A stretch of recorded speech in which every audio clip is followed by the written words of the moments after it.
کہ میں نے زندگی میں سفر بڑے کیے ہیں. مجھے بہت عرصہ پہلے خطیب ملت علامہ عطاء المصطفیٰ جمیل صاحب کہنے لگے پیروں کے عرس میں کم جایا کرو. میں نے ان سے کہا حضور کیوں؟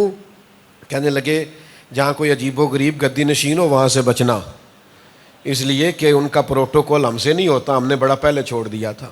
میں آپ کو خود سے بتاتا ہوں، میں خانقاہی آدمی، میں نے خانقاہ نام لکھا ہوا ہے، لیکن آپ سارے جانتے نہیں کہ میں آپ کو ہاتھ چومنے سے بھی منع کرتا ہوں.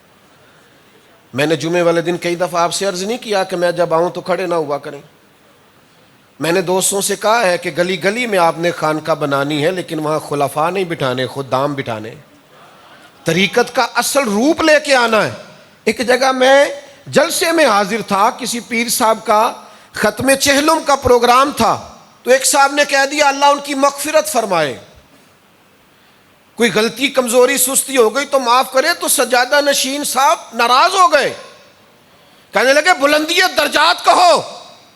میں نے کہا چپ کر بیٹھ جا نیچے. اگر احد کے شہیدوں کے لیے مغفرت کی دعا ہو سکتی ہے تو تیرے باپ کے لیے بھی ہو سکتی ہے. کیا بات کرتے ہیں آپ؟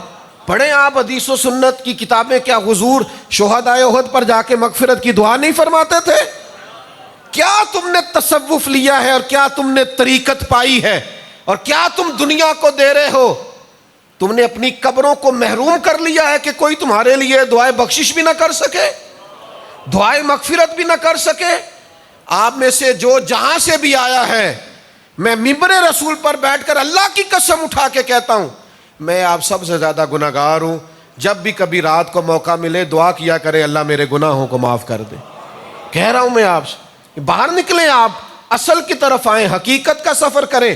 اور آپ کو بتا رہا ہوں غیر مشروط اطاعت صرف اللہ رسول کی ہے.